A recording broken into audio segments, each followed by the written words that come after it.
I was recently asked by a local business to design and build them a 4-button remote lighting system. So by that I mean that they have 4 buttons in one area to control 4 individual lights in another area. The distance between the two devices, i.e. the buttons and the lights, was approximately 15 meters indoors. And of course they wanted it to be done as cheaply as possible. So with that in mind, I developed a very small basic system for remote control. If you'd like to see a video of a 4-channel wireless button stroke light combination, which could easily be adapted to a single wire device, then this is the video for you.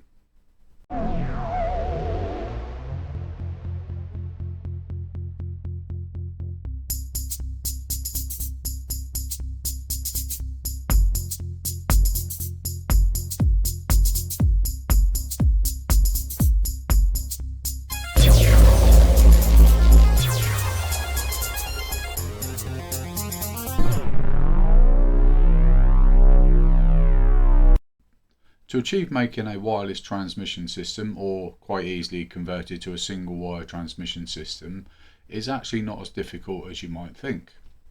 There is this wonderful IC from the manufacturer Holtec. It's called the HT12E, and basically what that is it's an encoder, and what it does is it will take some address information and some data information and encode that and then send it down a serial connection, so it's output via one of the pins.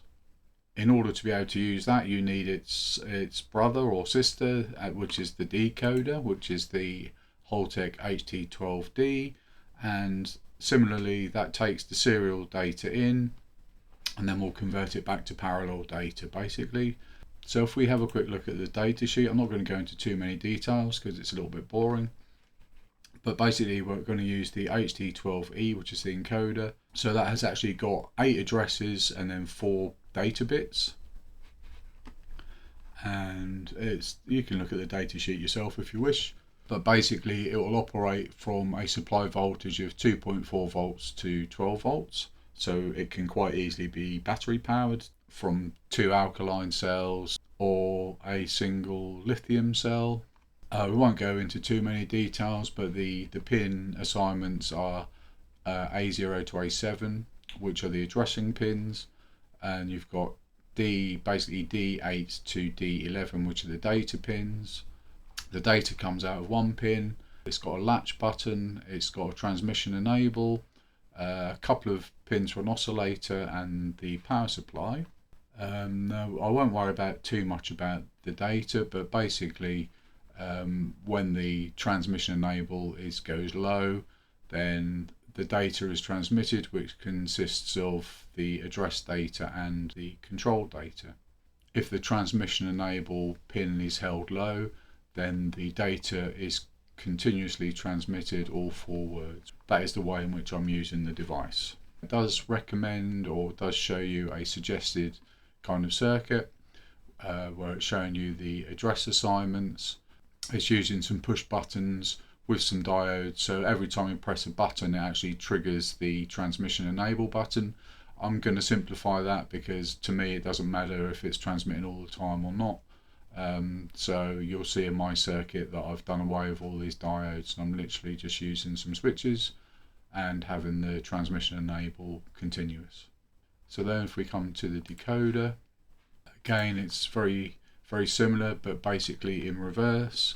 The suggested circuit, is there one?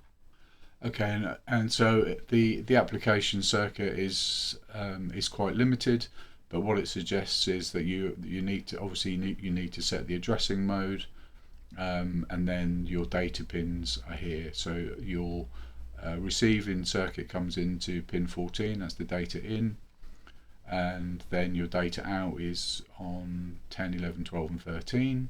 But the thing to bear in mind is that you do need to keep the addressing for the encoder and the decoder the same. And as far as cost goes, they're no longer available from my local suppliers, unfortunately, but you can get these on AliExpress, and they cost, so this is the welcome deal, So we have to add those two prices together. So it's approximately £3.25 for 5.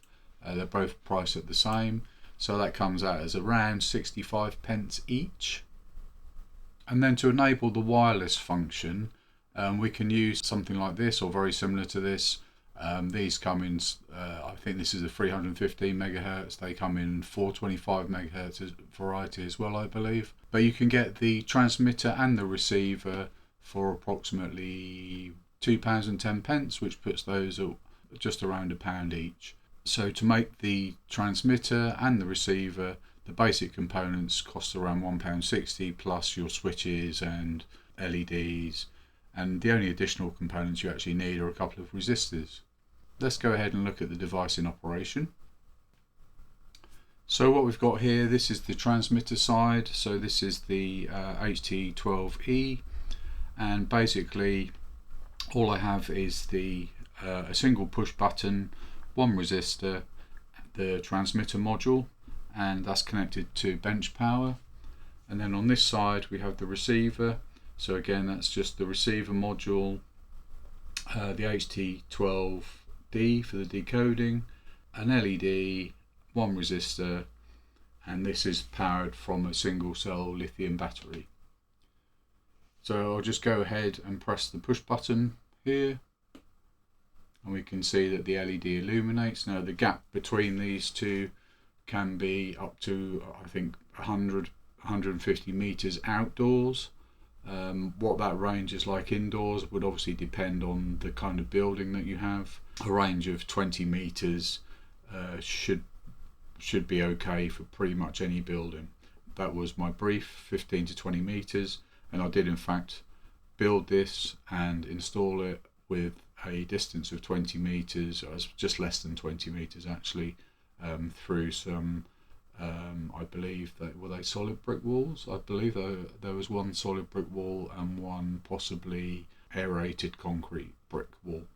This is just the mock-up, so I only have the one switch and the one LED, but to make this a 4-channel system, you can literally multiply the switches by 4 and connect them up to the spare inputs, and the same with the outputs.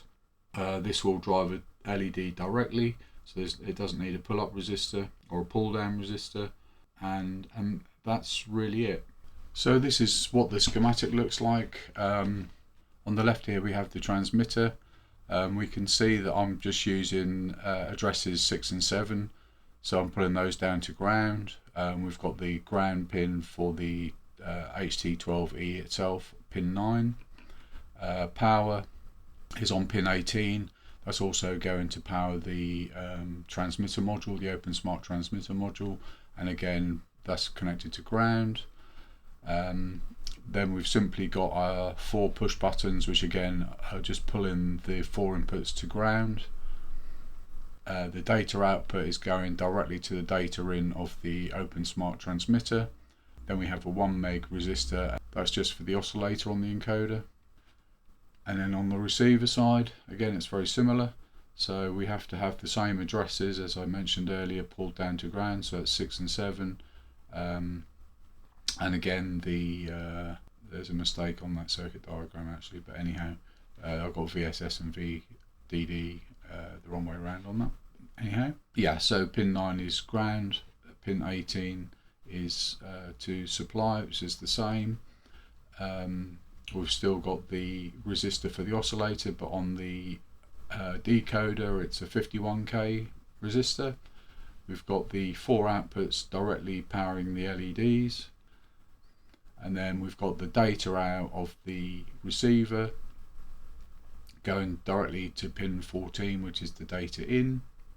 And then the only other point to make is that I have, as I said in the introduction, got the transmit enable permanently connected to ground, so this thing is permanently transmitting, and therefore the receiver will be permanently receiving data.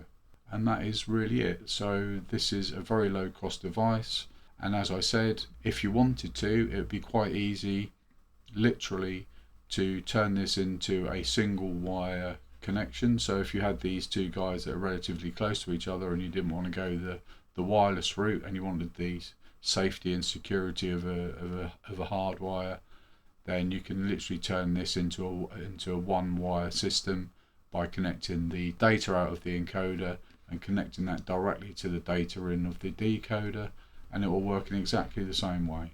So I hope you enjoyed this one, and if you found it useful, I'd appreciate it if you could subscribe to the channel and give the video a thumbs up and all that kind of stuff. And lastly, I'd just like to thank you for watching, and I'll see you in the next one.